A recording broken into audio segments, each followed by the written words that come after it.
Mais commençons par le début, je passe la parole à Louise qui a préparé toute une série de questions à te poser. Sont vous les questions? Je vais commencer par vous demander ce qui vous avait donné envie de devenir agent. J'ai jamais eu envie d'être agent. D'accord. Ça commence bien. Vous êtes quand même devenu, du coup.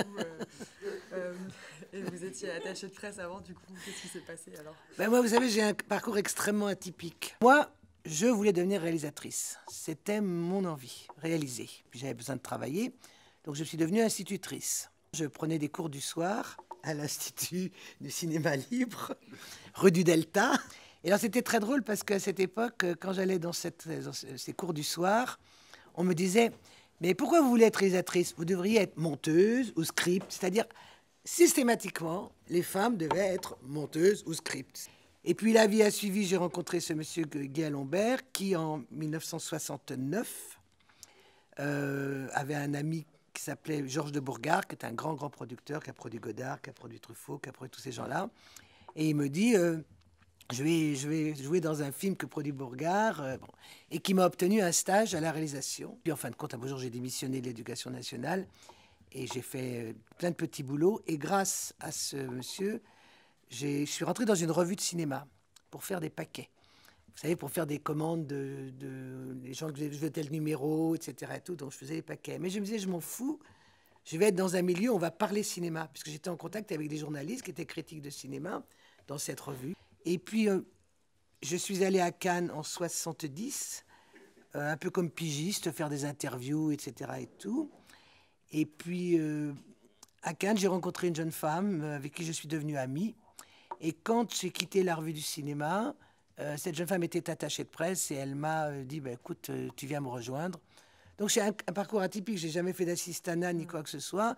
Et on s'est associés et pendant 8 ans avec elle, ou presque 10 ans, nous avons sorti pas mal de films. Je me rappelle, le premier film qu'on a sorti, c'était Dodeshkaden de Kurosawa. Faisons une petite incise sur ce métier d'attaché de presse avant de passer à la question du métier d'agent.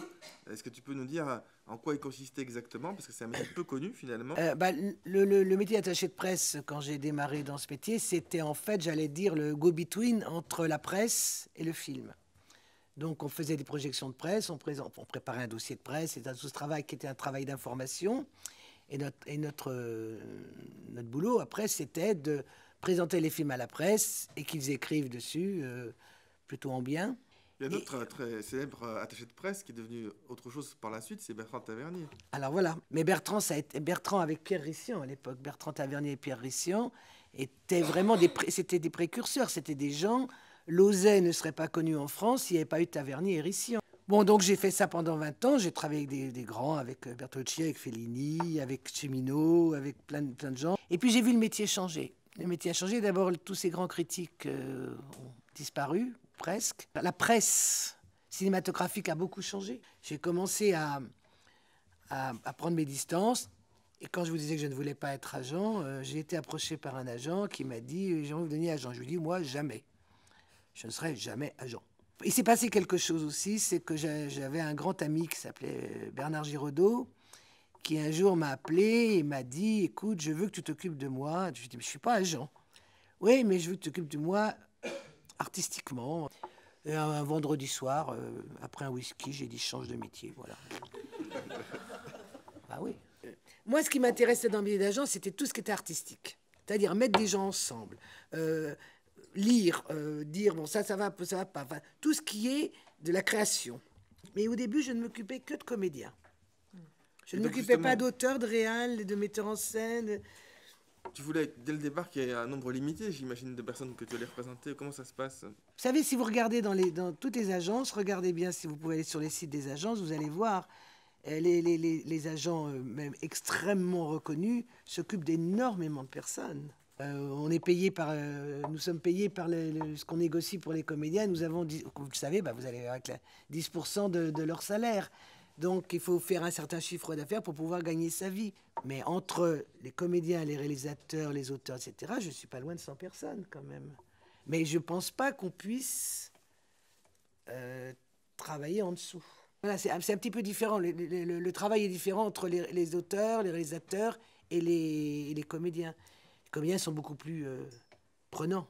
Ce sont des gens qui sont constamment en demande d'être désirés, qu'on les choisisse.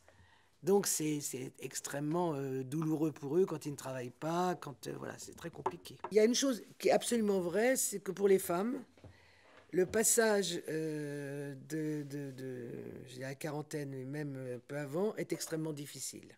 J'avais fait une interview pour le Nouvel Obs, et je disais qu'il y avait une chose qui était terrible dans notre cinéma, c'est que dès qu'une femme semblait ou était ménopausée, elle n'était plus bonne à rien. À partir du moment où elle ne pouvait plus être mère, on se disait qu'elle n'avait plus de pulsions sexuelles, qu'elle n'avait plus de vie, qu'elle n'avait plus de ceci, qu'elle n'avait plus de séduction, etc. C'est terrible, terrible, ce qui n'est pas dans le cinéma américain. Hein. Et on le voit, c'est très marrant. Moi, je vois des films français où les femmes sont censées avoir 40 ans. Enfin, elles ne sont pas censées, elles ont 40 ans, elles sont jouées par des comédiennes qui en ont plus de 50. Il y a des acteurs qui sont prisonniers de séries aussi, qui ont envie d'en sortir pour pas être... C'est compliqué. Hein. Si tu n'as pas créé une image avant, dans le cinéma, et que tu vas à la télé pour faire une série, moi je le vois, j'ai vu combien de metteurs en scène me dire « Ah non, il est trop télé celui-là, non, il est trop télé ». Ce qui est une imbécilité, Dujardin l'a prouvé. Hein. Et aux États-Unis, Clooney, Depp, ils sont tous passés par des séries, que ce soit Urgence, que ce soit Champion Street. Enfin, moi, je n'ai jamais fait de différence entre la télé et le cinéma. Enfin, quand je dis différence, je veux dire que pour des comédiens, commencer à faire même des petits rôles dans des choses, que ce soit un peu correct. Enfin, moi, je ne travaille pas dans les soaps et tous ces trucs-là, mais quand c'est des scénarios pour la télé qui se tiennent, etc., je ne vois pas pourquoi un comédien n'irait pas, même jeune, faire de la télé. C'est toujours une question de mesure. Par contre, il faut savoir doser et il faut savoir dire à un comédien, si tu rentres dans une série, il faut savoir ce que ça veut dire. En France, malheureusement, ce mélange des genres a du mal à exister. Là, aujourd'hui, tu représentes aussi des réalisateurs et des auteurs scénaristes. Et des écrivains. Et des écrivains. Donc, qu'est-ce qui a fait que tu as ouvert ce champ? J'en sais rien. C'est un peu le hasard, j'allais dire. C'est fait un peu comme ça. Puis bon, puis quelques copains qui m'ont dit bah, Daniel, occupe-toi de moi sur mes contrats, voilà. Ils sont pas tous réalisateurs. Hein. J'ai des scénaristes qui ne sont que scénaristes. Hein. Je veux dire, on parle des idées qu'ils ont. Bon, après moi, c'est mon boulot, c'est d'essayer que des producteurs s'intéressent à leur projet.